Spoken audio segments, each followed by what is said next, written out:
The Central Intelligence Agency is an institution defined by the unsung heroes that chart its course. This is the story of two extraordinary men. John Downey and Richard Fecteau joined the agency in 1951, looking for adventure. Shot down on a clandestine flight into communist territory, they survived 2 decades of hardship in Chinese prisons. They refused to become victims. They never lost hope, and they knew the agency would never abandon them.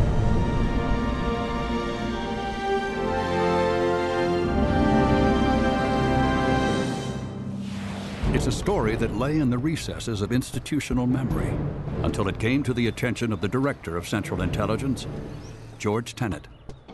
I thought, what better way to give great incentive by the evidence of what they sacrificed, their heroism that they displayed. What better way to teach younger officers? In 1998, Tenet brought the men back to Langley to receive the Director's Medal, not in recognition for a mission that succeeded, but rather to honor the way they coped with a mission that failed. We are forever proud that you are our colleagues. You have been an inspiration to intelligence officers who served with you and to the generations that have followed you. Your story, simply put, is one of the most remarkable in the 50 years of the Central Intelligence Agency. Nicholas Dumovich, one of the agency's staff historians, agrees. In 2006, he undertook an exhaustive review of the classified record. I delved into the archives, the actual operational records, the memoranda, and was able to piece together what really happened. In those files, he discovered both men recorded detailed debriefings shortly after they returned. Interview, Richard Fecteau with James J. White, 10 January.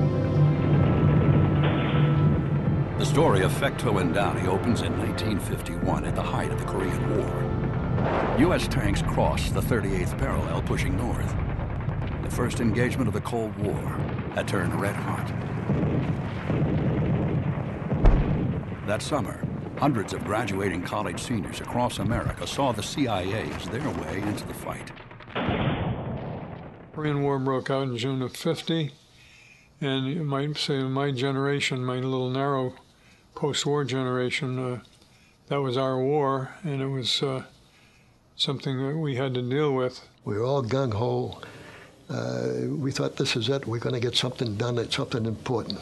Both were recruited into an agency born out of the OSS, an agency that turned from fighting fascism to rolling back the communist tide. The paramilitary function was huge and growing. We sent our men to Fort Benning to learn how to jump out of aircraft. We sent them to the range to learn about weapons. We sent them to specialized training courses to learn about the communist threat. In October 1949, Chinese Communist forces led by Mao Zedong seized power from the Chinese nationalists and established the People's Republic of China. Washington refused to recognize its legitimacy. Instead, the CIA embarked on a course designed to undermine and eventually overthrow the Chi-Com regime. The Third Force program was really a kind of covert action program, a very ambitious one, where we were hoping that we could unite with a third force in China, that is, neither the communists nor the discredited, we thought at the time, nationalists, and try and bring that group, make them stronger and possibly bring them into power. By the spring of 1952, Jack Downey was in the Far East area of operations, training ethnic Chinese agents to operate in communist territory. But from the beginning, security was compromised. People housed together, training together, and once they learned of their missions, they talked among each other. So betrayal of one team would lead to betrayal of others, unfortunately. The first team parachuted into mainland China and was never heard from again. The second unit dropped into Manchuria in July and quickly established radio contact with Downey's CIA base. 2 months later, a Chinese courier was dispatched to gather intelligence. And the report from the radio said he arrived safely, he's on his mission. The next time the message was that he'd returned from his mission, had much good news to tell, and was awaiting extraction. The extraction plan called for a plane to swoop down to pluck the courier off the ground. It was an audacious plan, not least because the agency had never tried it before operationally. And they asked me if I would fly the mission into China. I said, sure. I didn't object at all. We'd come in about 50 feet off the ground with the poles extended from the plane and with a hook on it. And the man that we picked up would be sitting on the ground, facing the plane with a cut-off parachute harness on. And we'd pick him up. He would be jolted off the ground, and then we'd just reel him in. I was running the machine, so right off the back, no problem. They did it beautifully. Norman Schwartz and Robert Snoddy volunteered to fly the mission. Both were pilots with Civil Air Transport, a CIA proprietary known simply as CAT. They stepped in after U.S. Air Force pilots withdrew, insisting the aerial snatch maneuver was too risky. And we did it several times, no problem at all. I had nothing but complete confidence in them. I think they had more experience, but I also think they had more balls, if you like, you know. As a result of the Fecteau Downey case, it was decided that no CIA officer should fly over enemy territory. But that wasn't the rule at the time. It was the early days of the CIA. America was at war, and the inherent risk seemed justified. In a difficult situation, you can scrub it, you can analyze it, and at some point somebody has to make the call. So on the evening of November 29th, 1952, Fecteau and Downey boarded the olive-drab C-47 piloted by Norm Schwartz and Bob Snoddy, two of CAT's very best. Fecteau remembers his final set of instructions from the CIA ground crew. So if you get shot down, don't tell him you're CIA. Tell him anything, but don't tell him you're CIA. I mean, what are you going to tell him, a National Geographic Society? You know. One recurring myth associated with the mission is that Fecteau and Downey hitched a ride for the heck of it. The story that had been received as part of organizational lore wasn't right. It was said that they were on a joyride. They didn't need to be on that. It was even said that the plane was dropping a team into Manchuria. None of this is true. And as a historian, I felt like I need to set the record straight, both for the historical record and for the sake of the men. At 2140, their unmarked plane took off, heading due north. We got to the drop zone around midnight, as I recall, 12:15 on time. They had bonfires in a pattern. My recollection was three in a straight line. All I could see was a few people. I thought, this is great. And they waved. I thought it was legit, you know, it looked good to me. When they flashed the red light down, and I pushed out the cargo, and then we flew away, gave them time to get the apparatus for pickup. They did a dry run first, coming in low and slow, made that pass, and then the next pass was what they called the wet run. This is for real. I looked, there was a man sitting in the parachute harness on the ground. The poles are up, it looked beautiful. And we started our run. And just as we hit the target, as they say, all hell broke loose. They had two American 50s, and they right into the cockpit. And the tracers came up through the floor of the plane, all around Downey and I, and they were bouncing up and down inside the plane like popcorn. You know? Then they hit the wings, and the plane caught fire. The bulk of the fire seemed to be concentrated on the pilot's compartment and the engines. It seemed to be plowing through treetops for a long distance, and then pancake belly landed in an open space. The pilots were dead, but in the back, the men bounced around like peas in a tin can, but they survived. They were shaken up, but otherwise unhurt. They stumble out of the aircraft and very quickly find themselves surrounded by yelling and hollering Chinese security forces. It was immediately obvious this was a well-planned and executed ambush. They were coming from everywhere, and they were all screaming and shouting. A couple of shots were fired. Unbelievable. The first guy who reached us gave Fecteau a whack across the head. And I swore at him, and he took out a pistol and pointed at me. One person spoke English. He said, you know, your future is very dark. But the worst is when they brought in this guy, he said, who is Jack Downey? And he pointed at Jack, and I thought, oh boy, that's bad. Downey was in the worst possible situation because the Chinese knew all about him, from what the ethnic agent team had told them. Jack Downey had no story to preserve. Back at Downey and Fecteau's base, CIA received a radio message from the team on the ground. The pickup had gone well. The C-47 was heading home. Then silence. Hours passed with no radar contact. The plane simply disappeared. By morning, a cover plan was put into effect. The agency and the Pentagon and Civil Air Transport folks came up with a story that it was a commercial CAT flight going from Korea to Japan, and it was lost in the Sea of Japan. As a result, the military undertook 2+ days of intense search for the plane. In reality, the CIA was simply buying time. If they weren't dead, if they had been captured, certainly within a period of time, fairly short period of time, they would have surfaced. The Chinese would have wanted to make some propaganda hay out of this. And in the absence of any such indication that they were presumed dead. On December 4th, 1952, DCI Walter Bedell Smith signed letters of condolence to the men's families. Each was listed as a passenger on an overdue commercial flight, and the families were told, there is grave fear that he may have been lost. By then, Fecteau and Downey had been transported 300 miles to the Manchurian provincial capital of Shenyang. There they were shackled and placed in isolation. Prison of Shenyang it could have been a former embassy building. It was a tall, ornate building with a big courtyard. We were in the basement, and there were cells down there.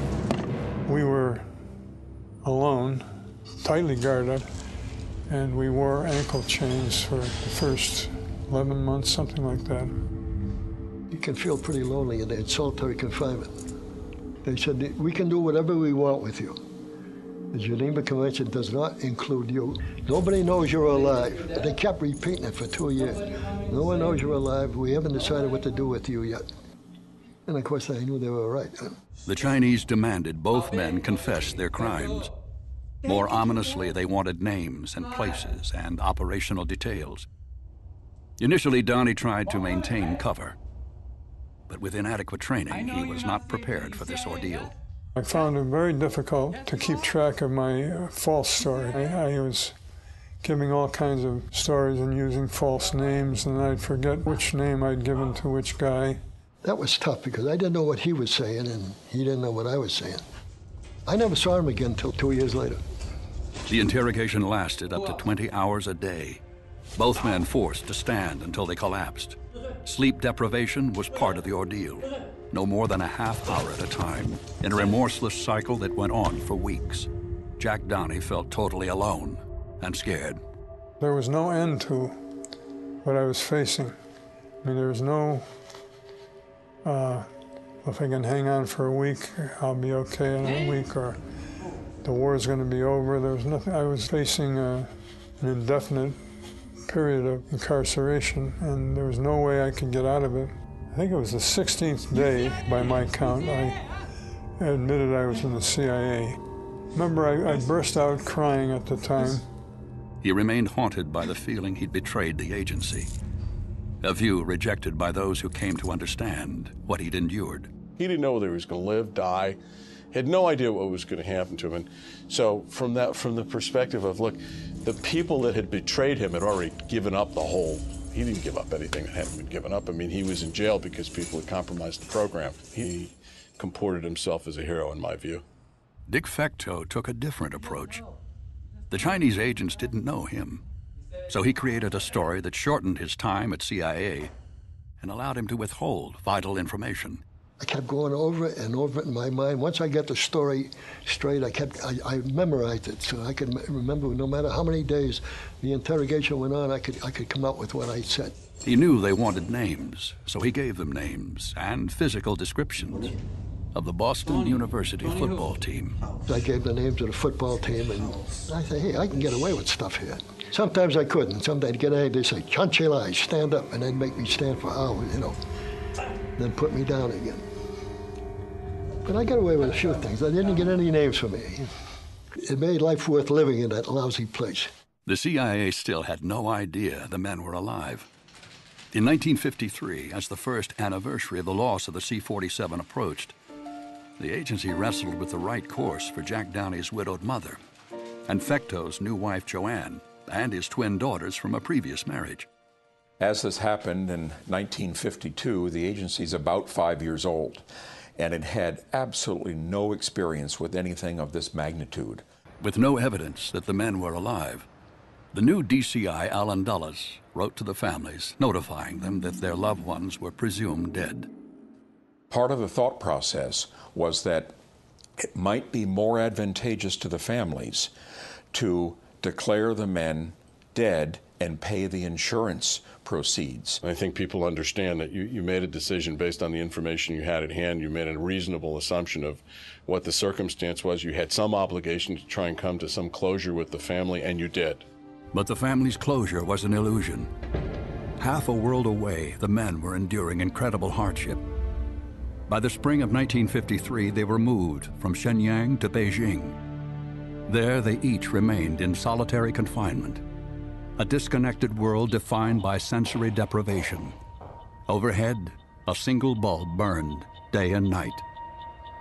A 5x8, 4 cement walls, a thick wooden door. There was a window, but it was covered over. And in the door, there was a little eye hole that had a piece of wood that slid over it. And every once in a while, it would slide up, and you'd see an eye, and then it would close again. The first 2 years were miserable. I had no knowledge of what's going on in the world. I had no contact with anybody else. Jack Downey remembers sitting on his mattress, shaking uncontrollably.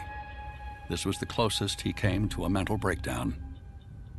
Dick Fecteau found that after weeks in solitary, he started hallucinating.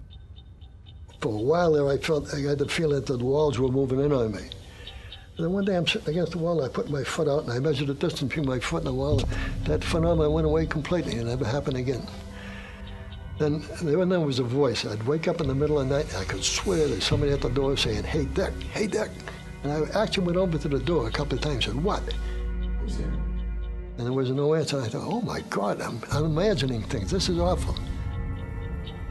By the fall of 1954, the Chinese government had extracted what they wanted and was ready to put Fecteau and Downey on trial. The charges leveled against Downey and Fecteau basically amounted to making war on the Chinese people, inciting insurrection, engaging in assassination plots, basically trying to overthrow the government. See, I'd been waiting for a trial from the beginning, and time went by, no trial, no trial. Finally, I said, well, I guess there's no trial. There's nothing except continuation of the status quo. Then the trial came, and I thought, oh God, I might get 10 years for this, because they're claiming I'm the master spy. I was taken separately down to the courthouse, and Downey was already there. It's the first time I had seen Downey in 2 years. He had on the black suit, and it looked kind of funny, and I said to him, "Hey, Jack, who's your tailor?" And he started laughing, and the guy behind me gave me a boot in the back of the legs. It really hurt. It was fair to call it a show trial. It wasn't a trial as we would understand it. On the other hand, I was not an innocent lad who fell into the hands of robbers. I'd been trying to overthrow their government. Also charged were the 9 ethnic Chinese that Downey had trained. The vanguard of the Third Force now stood accused of treason. The verdicts handed down after just 1 day of evidence. Life, death, coming down. I thought, holy shit. I went from fearing 10 years to being grateful for life. Downey received a life sentence. Fecteau was sentenced to 20 years. Returned to solitary, they confronted the prospect of dying inside a Chinese prison cell. Depressed, yeah. But I didn't want to show it. I didn't think I could live 20 years in there, frankly. It really hit me that night. I thought, boy, here's your reward for buck-knuckling under to their interrogation. Now you get a life sentence. The Chinese were now ready to break their 2-year silence. This is Radio Peking. John Thomas Downey and Richard George Fecteau, both special agents of the Central Intelligence Agency, were convicted of seriously jeopardizing the security of China.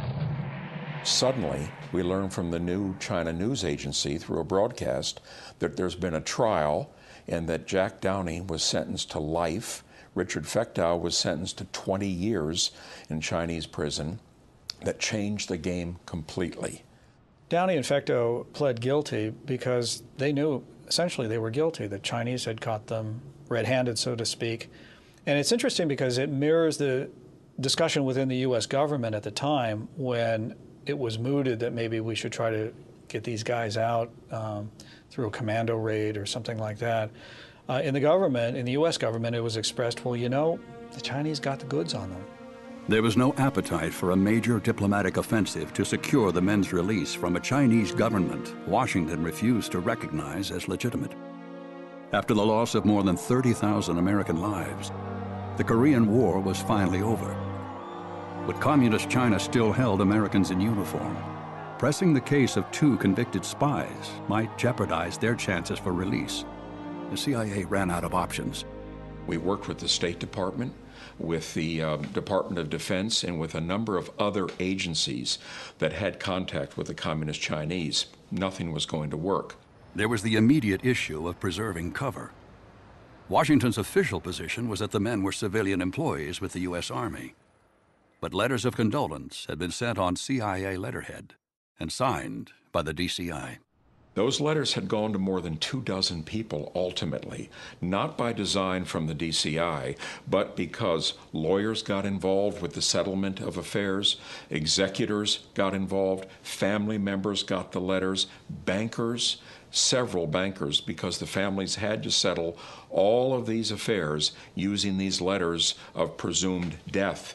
In January 1955, as the agency continued to find ways to support the families and preserve its secrets, Fecteau and Downey's world was about to be transformed. So I was taken down and told to go into a room. I walked in and the room was full of people, and I did a double take and I realized they were Westerners, and it was one of the big moments of our time in China. The Westerners were actually the 11 surviving officers and crew of a U.S. Air Force B-29, shot down on a leaflet-dropping mission along the North Korean-Chinese border 3 months after Fecteau and Downey's flight.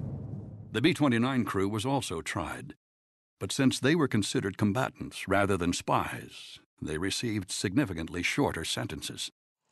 For 3 weeks, the Americans lived together with little supervision and expanded privileges. I wondered why they put us together. And of course, they took all the pictures and it made sense. The Chinese filmed them playing volleyball outside, trying to demonstrate a benevolence in the captivity of these Americans. The B-29 guys were absolutely sure they were going home. That's what this meant.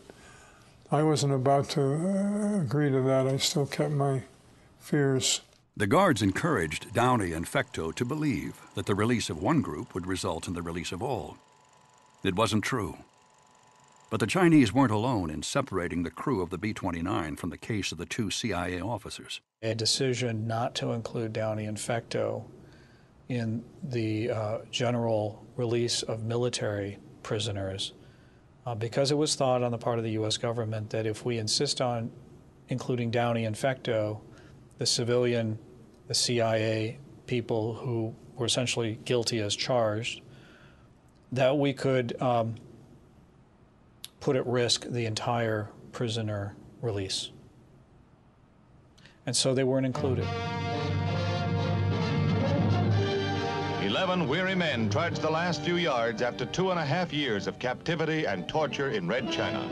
And that was another major reality check. I realized they were getting out and we weren't.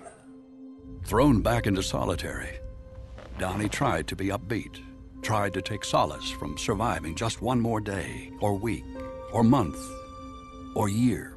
And around the 3rd or 4th year I was in prison, I just pulled myself together and said, enough of this crap. The practical tool of coping was to be as busy as I could. I had my day scheduled right down to the last minute, I really found the most pernicious thing in prison was feeling sorry for yourself. In addition to keeping his mind and body active, Dick Fecteau drew his strength from flouting the system. I found a nail when I was walking outside. Exercise, there was a nail in the ground. I stopped to fix my sandal, and I put the nail in the sandal, brought it back to the cell, and in, I think 2 years to dig a little at a time. Finally, I got a hole through. I looked, all I could see was feet. All that work, and all I could see was, it was disappointing as hell. An important coping mechanism that both men came to in their own unique way was keeping their minds occupied. With Downey, it seemed to be more a matter of keeping to a busy routine. So he would construct an elaborate schedule for every day that involved everything from cleaning his cell to preparing food to physical exercise. Fecteau used his imagination more. He would sit on his bunk and just think about things. He would create stories. I think to myself, today I'm going to drive to Gloucester, and I think all the roads I would take and the turns I would take. I could really take myself out of the cell that way. The one tangible consequence of being convicted as spies was that the Chinese finally allowed the men to communicate with their families. December 11th, 1954, Peking, China. Dearest Joanne, over 2 years have crawled by, an eternity of days. And now, at last, I'm allowed to write you. The memory of our short but so very happy life together has been my bright star throughout it all. But even this privilege compounded Dick Fecteau's ordeal. For 2 months, he pleaded with his wife to write him back. February 10th, 1955. I still have yet to receive a letter from you, but I hope to get one real soon. As each day comes, I find myself hoping that it will be the day. Then his mother broke the news that Joanne was dead. She died in a house fire a year and a half earlier. It was 1957. The Soviets launched Sputnik. Elvis was drafted. And a young CIA personnel officer, Ben DeFelice, took over the Fecteau-Downey case. And for the next 16 years, became an unwavering advocate. Ben was a tough taskmaster. We considered him a benevolent dictator, but many of us would say to Ben, when are we going to see the benevolence? But he was a very smart man. You could just see him in reading the narrative, doing everything he knows how to do to make sure these people are taken care of. Certainly it was early in the history of the organization. Everybody was learning. It wasn't rules and regulations. This is what we need to do. These are our values. We need to find a way to make sure this works. Ben said, we've got to start providing strong support to the families, financial support. And towards that end, Ben developed programs I don't think anybody would have thought about.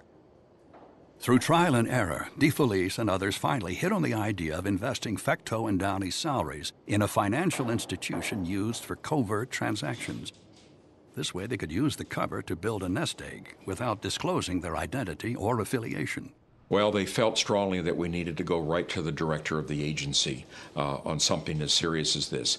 It didn't take him a minute to approve that. As Ben DeFelice navigated the bureaucratic maze, Jack Downey's mother became a force to be reckoned with. Mary Downey was an incredible woman. She was not shy about petitioning everyone in the U.S. government, or the Chinese government for that matter, on the issue of her son in prison. Mary thought that Ben should be capable of going to the Pentagon and single-handedly telling them, release my son. You could see this woman not giving up on her son, ever.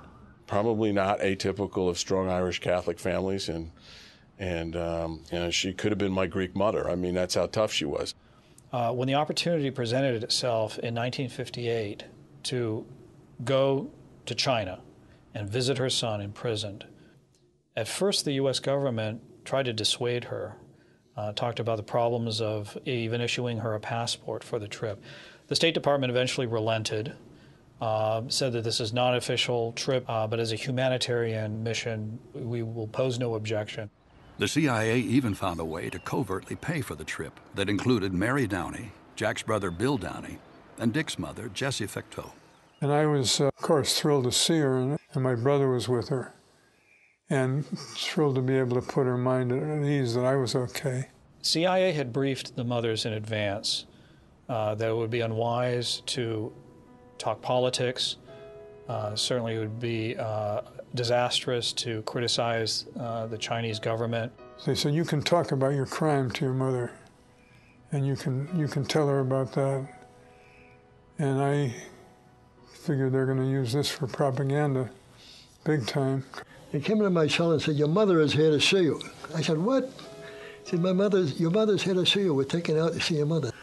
I walked out, my mother's sitting there behind a table. There was a microphone on the table. They had me sit on the other side, which made it very difficult. And I go, "Oh, they're going to even turn this into propaganda, damn." But they let her take a couple of photographs of me. But I felt really bad for her. And at the end of it, Dick suggested that she not make the trip again, and he wrote to her later saying, "Wonderful to see you, but it just takes so much out of me, and I'm so depressed now that it'd be best if you didn't do this again." Mary Downey would make other trips to China to press the case for releasing both men. But Jessie Fecteau reluctantly honored her son's request. She never went back. It was a dark time for Downey and Fecteau. They went back into solitary confinement. It was 1959, and outside the confines of their cells, Chinese society was reeling. Mao demanded the country transform itself from an agrarian to an industrial society with one great leap forward. It unleashed a tsunami of change. The Chinese communist leadership was trying to get control of China, this huge, amorphous country, and they were trying to get a hold of their minds as well as everything else, you know. They were beginning to put the clamps down and to really sort of tighten the screws inside. Despite this, the Chinese authorities wanted Fecteau and Downey to appreciate the country's progress following a decade of communist rule. America had a distorted view of China. Mao Zedong, they insisted, was presiding over an economic miracle. They took us around showing us achievements of socialism in the late 50s. 1 week trip was around Beijing. Took us into the Forbidden City, went up to the Great Wall. And the whole deal was, we're not as bad as you think and so forth. And they took us to some housing, I remember, that was recently built. And they said, "You have anything like this in America?" And I said, "Well, it was a lot better, And she screamed at me, "For you, even the moon over America is more beautiful. You will never learn. You're going to stay here a long time. You're a fool." Was shouting at me. And I said, "I'm just answering your question." But there was also much the Chinese didn't want the Americans to see. The failures of the Great Leap Forward resulted in a widespread famine that took over 30 million lives. It wasn't long before the food shortage reached inside the prison walls. A sparrow in a bowl. I looked at it. It had the feathers still on it, and I had, and I said, "What the hell do I do with this?" I tried to pull at the feather. It was nothing. I passed it back. And then later on in interrogation, he said, "You didn't like that food?" And I said, "Oh, just feathers and feet." It's not surprising that the food that they would give to their detested foreign imperialist spy prisoners would be even worse than the usual fare, which I'm sure was not good. Gruel for breakfast for 19 years, nothing else.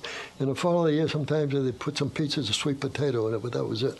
Life for the prisoners was reduced to a mind-numbing routine. Fecteau and Downey found the days dragged on, but to their surprise, the months and years rushed by.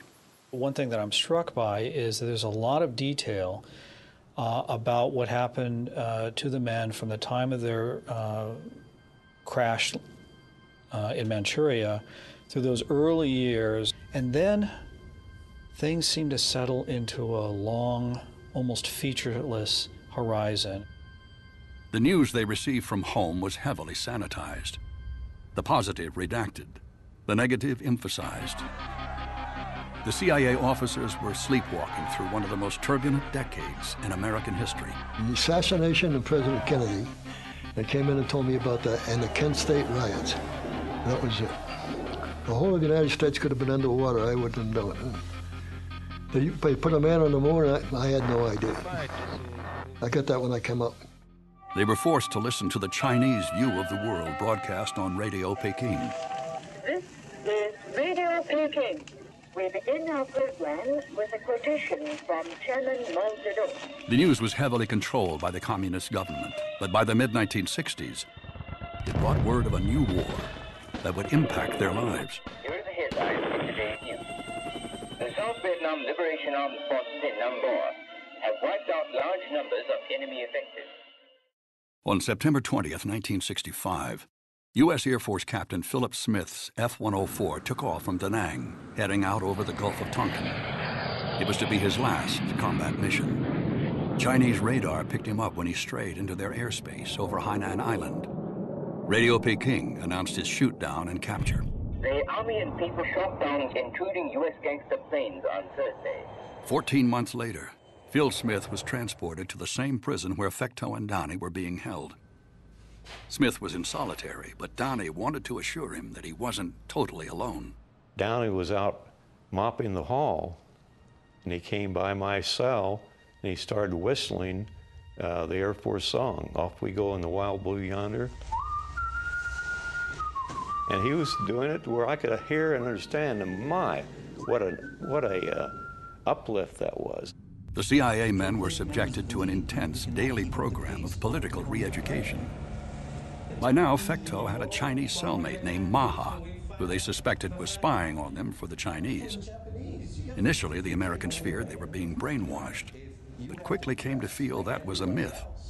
Instead, the indoctrination was a welcome diversion from the monotony of their lives. So then they brought me in some Karl Marx, Lenin, Mao Zedong, you know. I read Karl Marx, Das Kapital. I'll read anything. I told him, I'll read anything. Something to get your mind off it, you know. In early 1966, a reluctant Phil Smith was forced to join the group. And they brought him in for political discussions. And he was funny. I'm not talking any damn politics. No, by God, I'm not going to have a damn thing to do with it. You know, and I'm trying to tell them, hey, just go along with it. See, there's no harm. I mean, you might learn something about what they're talking about. That's why when I read Marx, I said, hey, I'm find out what the hell you mean. But he was adamant. You know, name, rank, and serial number. Damn him. I got a kind of a kick out of him, like a country boy, you know. There was one consolation. Once the indoctrination was over for the day, they were left alone and could sneak brief conversations. My initial reaction was, wow, what a great relief it is to finally be able to talk to somebody. Their physical condition was great, and their mind was great. And when they told me what they'd been through, I thought, my, how in the world can they do that? I was just amazed. The three Americans suspected it was only a matter of time before they'd be thrown back into solitary confinement, part of a process Fecteau called the whipsaw. It was a familiar pattern. Their captors improved conditions, providing better food, access to books and magazines, or a luxury such as soap, only to take them away again. So beating the system kept the prisoners going. Thanks. You want to talk, and the fact that they don't want you to makes you want to do it even more. So I came up with this plan, and I wrote it on a little piece of paper, got between Maha and Fecteau and cut my hand and touched his hand. He looked down, and I dropped that piece of paper in his hand, which established our communication system. And the piece of paper said that we could drop notes in the latrine back up underneath the wash basin. There was a space up there. You would be able to see it if you got down on your hands and knees and looked up, but just walking in, you wouldn't see it. A rusty nail attached to the screen in the window alerted the men to a hidden message. Turned to the 3 o'clock position, it indicated that Smith wanted to send a message. The 6 o'clock position was the return signal indicating it was safe to do so. 9 o'clock was the crucial marker. That indicated a note had been left and was ready for pickup. The messages exchanged were often as trivial as football scores. But that wasn't the point. We were flouting the prison system. We were figuring out a way to beat them, and that boosts your morale.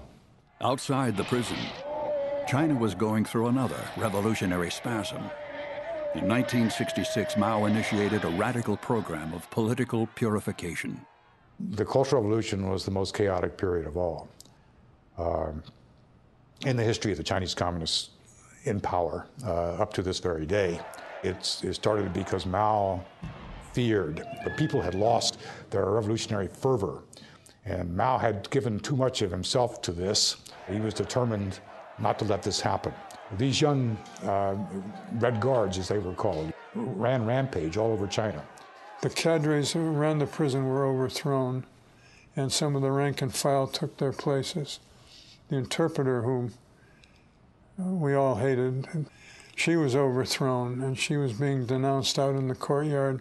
And I told my cellmate, and he, caught up in the Cultural Revolution. As the country ripped itself apart, the confines of a Chinese cell block seemed strangely comforting. If they break through the walls and overcome the guards, they may go through there and with the guns and start shooting the people they don't want, like Americans. So I had mixed emotions about whether I wanted this turmoil on the outside of the wall to succeed or not, and I figured I was probably better off in the prison locked up than I was out there. Eventually, even the distraction of the Cultural Revolution passed. After 17 years, Jack Downey found solitude a blessing rather than a curse. I reached the point where in the last several years, I preferred to be alone. The problem is when you're in prison with somebody, his problems are your problems. I had enough to do to cope with my own situation. Fecteau and Downey insist they always knew the agency wouldn't forget them. But they couldn't have imagined how their plight consumed Ben DeFelice. For 16 years, they remained his primary focus. We had some naysayers along the years that why are we doing all this? Why do we need to do these special investments? These men are never going to be released. Ben would come out of his seat on that. He loved these men as if they were his sons. DeFelice argued that while the agency could never give back the years, it could provide financial security if Fecteau and Downey ever did come home by promoting them along with their peers. And that was significant because he promoted them from early years, roughly $4,000 a year, I think that was a GS-5 salary, up through the journeyman level for an operations officer, which was GS-13. Ultimately, both men reached GS-14 in recognition for service on a mission that stretched over 20 years. We absolutely, unassailably can look you in the eye and say, if you are one of us and part of our family, we won't forget you, we won't forget your family, we will take care of you no matter what the circumstances. And you know, this is living proof to everybody that the Central Intelligence Agency looks after its people. By the early 1970s, America was emerging from its own political upheavals. After a painful decade, a new president promised to bring the country together. It can be, and it will become, the great young generation. That's what I believe, and that's what you are going to make it become. Out of chaos, a new global vision was taking shape. Richard Nixon, the implacable anti-communist, was about to play the China card. I was called out, and they read the communique, which indicated that Henry Kissinger had made a secret visit to Beijing and arranged that President Nixon would be coming to China. And I just packed my bags right. I knew this was the break that I'd been waiting for, and if I lived, I was going to get home. The initial signs were good. For the first time in over a decade, Fecteau and Downey were taken out of the prison and driven to the heart of Beijing. Well, we were both surprised, but being taken to the department store, what the hell's going on? We got new suits, and I said to Downey, it could be very good or it could be very bad. Either we're going to get out or we're going to stay another 20. And he agreed. It was, in fact, very good news, at least for Dick Fecteau. In December 1971, he went before a military tribunal. And one of them said to me, you are going to be released. You should be very grateful to the Chinese people and to Chairman Mao. You may not speak to anyone on the way out. You must behave yourself or you will come right back again. I said, what about Downey? He said, never mind, Downey. We're talking about you. Downey made a separate appearance before the tribunal. His life sentence was reduced to time served, plus another 5 years. In the end, Fecteau was spirited away from prison in the middle of the night. His departure revealed not through an announcement, but rather a break in the endless routine. You're listening to everything that goes on out there. And they come down and feed me, and then they go down and open Flynn's door, and then they go to Fecteau's door. They do that. They bypass his door, and you hear the footsteps, and you go down to Downey's door. What happened to Fecteau? Why, is he not in there? That's how I first noticed that I thought he was missing. Fecteau was quietly taken by train to Canton and sent across the bridge to Hong Kong. It was the morning of December 10th, 1971.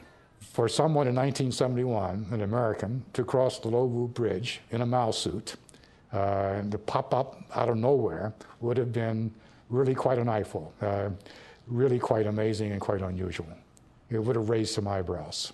I got to the other side, there was a Hong Kong policeman. He says, "Who are you?" I told him, I said, "My name is Richard Fecteau. I was shot down during the Korean War." He said, "What war?" The Korean War. He said, "That was a long time ago." I said, "I know." At that point, the CIA evacuation plan, which had been on the books for a long time, goes into effect. We send an aircraft, and we bring Fecteau back to the United States. At the Valley Forge Hospital, doctors were astounded by his physical condition.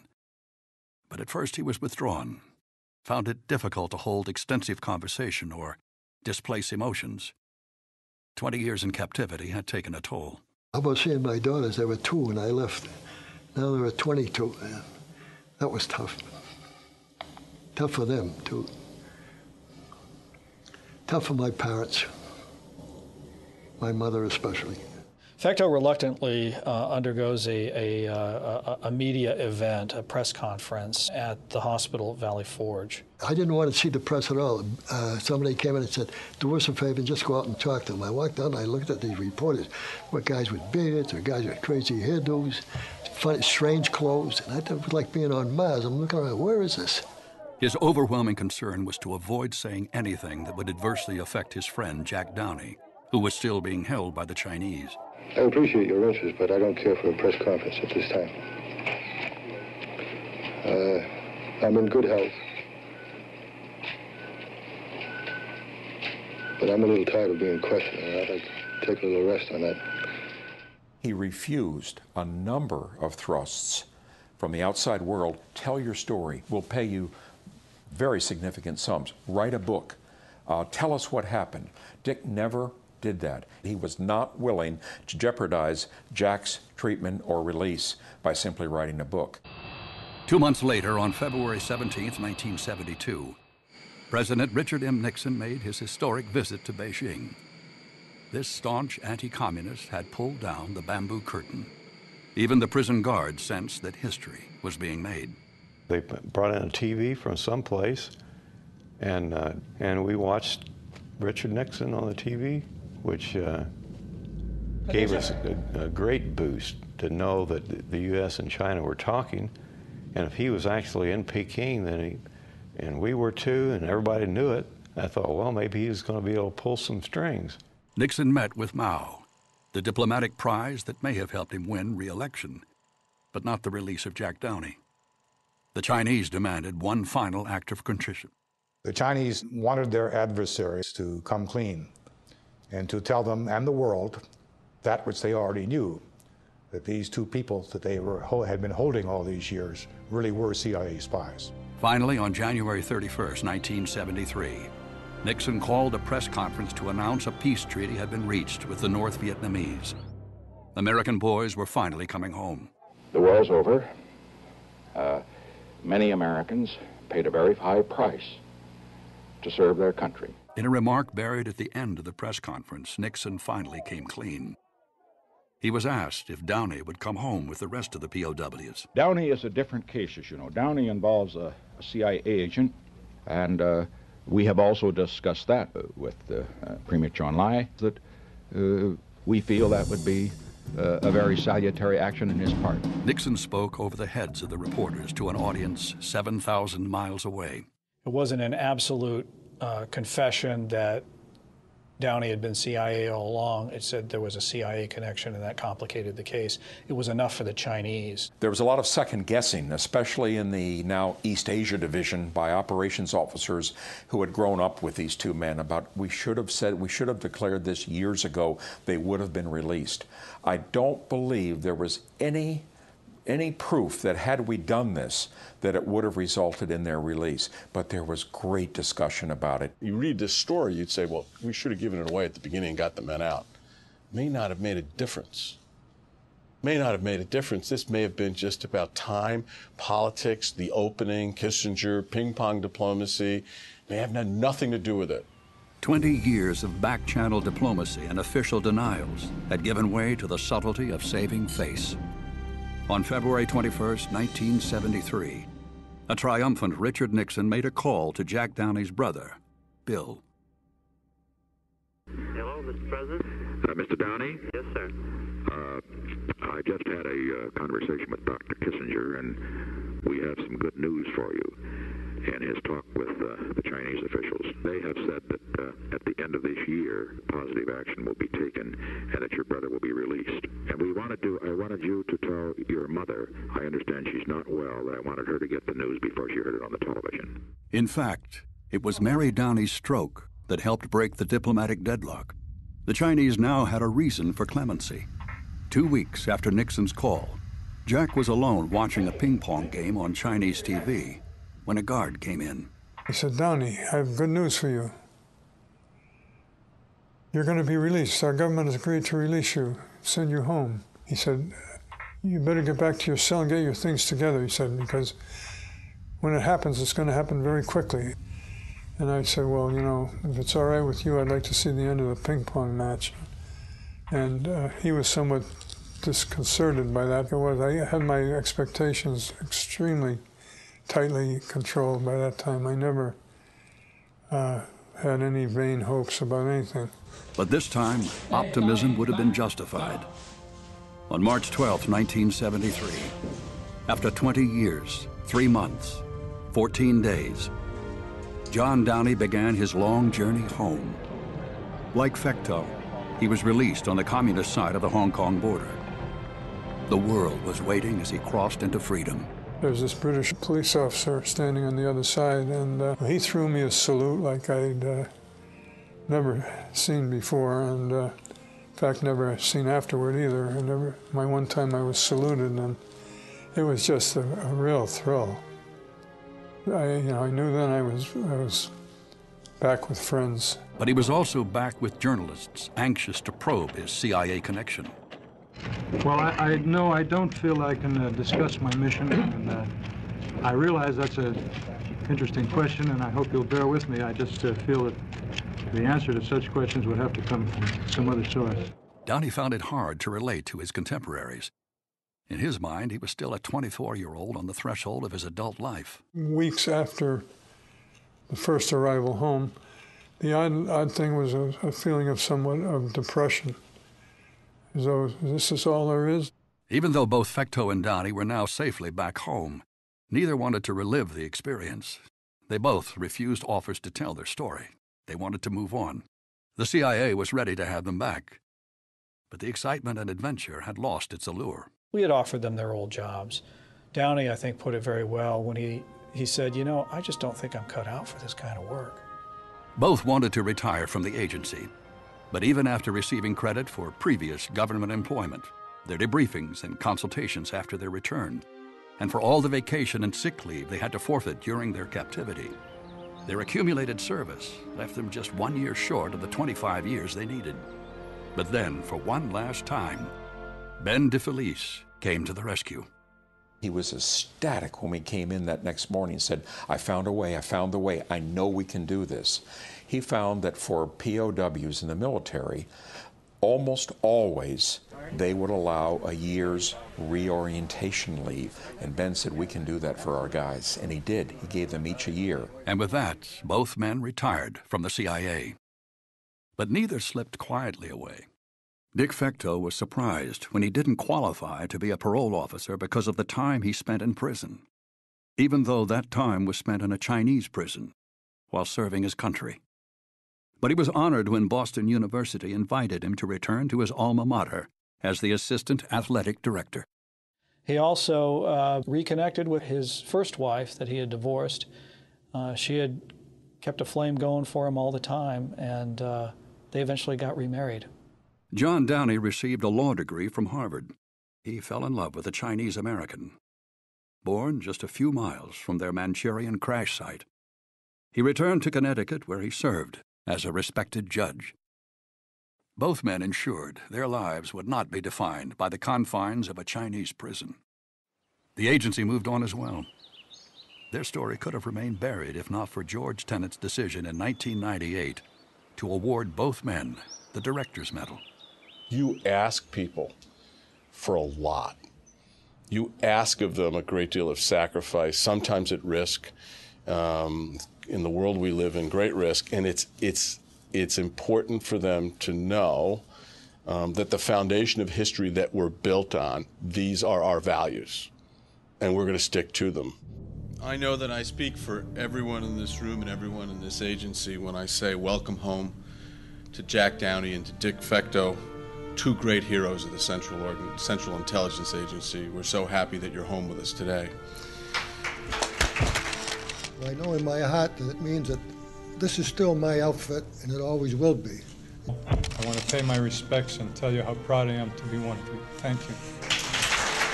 They were the most significant agency employees perhaps ever. I don't think anybody would be able to say, I could have done that. No one certainly expected them to come out of prison with the strength and the personal resolve that they showed. The fact that they were truly heroes. These were extraordinary men by any standard we had in the agency. And they were men determined that we not forget those on that flight in November 1952 who didn't come home. You sensitively and accurately touched upon those people and those names. Our pilots, Bob Snoddy and Norm Schwartz, who died on that mission. Their sacrifice is recognized on CIA's memorial wall, honoring those who paid the ultimate price in service to this country. They were highly regarded by the flyers among us. They considered these guys the cream of the crop. I never felt bad about flying the mission, never. John Downey and Richard Fecteau are survivors who insist they simply did their duty. But their story defines the essence of the agency that sent them into China and never stopped trying to bring them home.